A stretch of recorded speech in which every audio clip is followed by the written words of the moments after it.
शुरुआत India news के साथ। नमस्कार, आपके साथ हूं मैं राजीव शर्मा। आज दिल्ली एनसीआर में मौसम खुशनुमा है, बारिश शुरू हो गई है, गर्मी से लोगों को निजात मिली है। लेकिन हमारे बुलेटिन की शुरुआत आज राजनीतिक रूप से महत्वपूर्ण एक खबर से हम कर रहे हैं, जहां पर सैम पित्रोदा एक बार फिर ओवरसीज कांग्रेस के अध्यक्ष बना दिए गए हैं। साउथ इंडिया पर विवादित बयान देने के बाद उन्होंने इस्तीफा दिया था, इंडियन ओवरसीज कांग्रेस के अध्यक्ष पद से इस्तीफा दे दिया था। लोकसभा चुनाव के दौरान उन्होंने ये बयान दिया था, जिसमें उन्होंने देश के अलग अलग हिस्सों में रहने वाले लोगों को अलग अलग विश्व के जातियों या उनके रूप रंग के साथ उनकी तुलना की थी और कहा था इस रूप में भारत को एक रखना काफी मुश्किल काम है।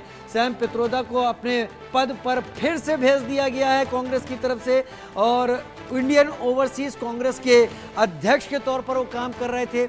अमेरिका में रहते हैं, कई कंपनियां भी उनकी चलाते हैं और इंडियन ओवरसीज कांग्रेस के अध्यक्ष के तौर पर कांग्रेस की नीतियों को भी विश्व स्तर पर रखते हैं। राहुल गांधी के मेंटर की तरह भी इन्हें माना जाता है। अक्सर विवादों में रहने वाले कांग्रेस के वरिष्ठ नेता सैम पित्रोदा एक बार फिर से चर्चा में आ गए हैं।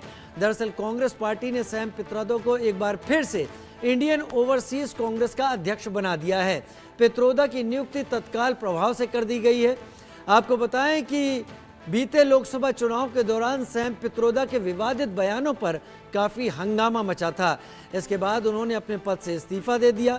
हालांकि चुनाव के परिणाम आने के कुछ ही दिनों बाद एक बार फिर से सैम पित्रोदा को उनके पद पर वापस बहाल कर दिया गया है।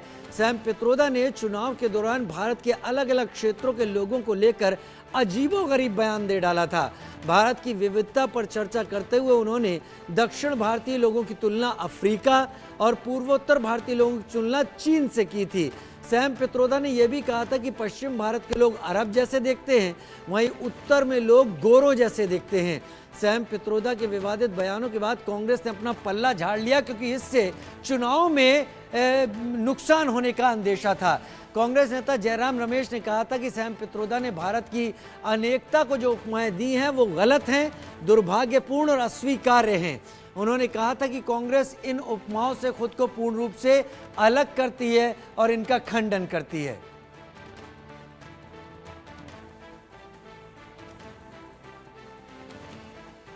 तो कांग्रेस ने तो खुद को चुनावों के दौरान जयराम रमेश के बयान या कांग्रेस पार्टी के बयान के मुताबिक सैम पित्रोदा से अलग कर लिया था, लेकिन अब एक बार फिर से बहाल करने के क्या मायने हैं ये समझते हैं। मेरे साथ मेरे सहयोगी आसिफ इकबाल भी जुड़ रहे हैं, मेरे साथ कनिका कटियार मेरी सहयोगी भी इस वक्त जुड़ेंगी। आसिफ, ये पूरा मुद्दा ऐसा था चुनाव के दौरान पर कि कांग्रेस को लगा कि वो जिस चुनावी चाल को वो सधे कदमों से बेहतर तरीके से आगे चल रही है, उसमें सैम पित्रोदा ने कुल्हाड़ी मार दी हो और आनन फानन में उन्हें इंडियन ओवरसीज कांग्रेस से हटा दिया गया।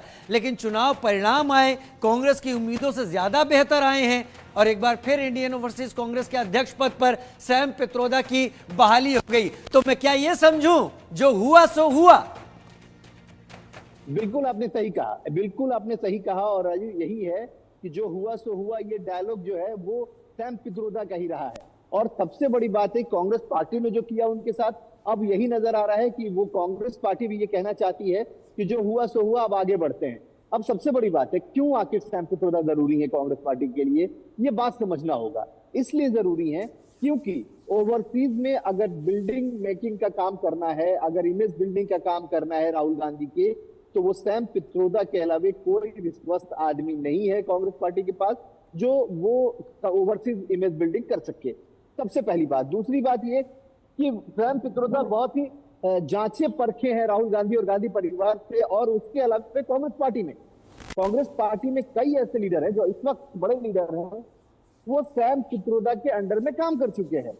तो उनको सैम पित्रोदा के बारे में और सैम पित्रोदा के आप कह सकते हैं कि नॉलेज के बारे में पता है। अब आप ये सोचिए कि पहली बार ऐसा हुआ होगा, ये ऐसे तो हमने बहुत बार हमने देखा है, कांग्रेस पार्टी में बहुत सारे डिसीजन न्यूटन होते हैं, लेकिन ये पहली बार हुआ कि सिर्फ 1 महीने के अंदर किसी का निष्कासन, किसी का और उसके 1 महीने के बाद ही उसको फिर से दोबारा रिज्वाइनिंग करा लेना, ये बहुत बड़ी बात है।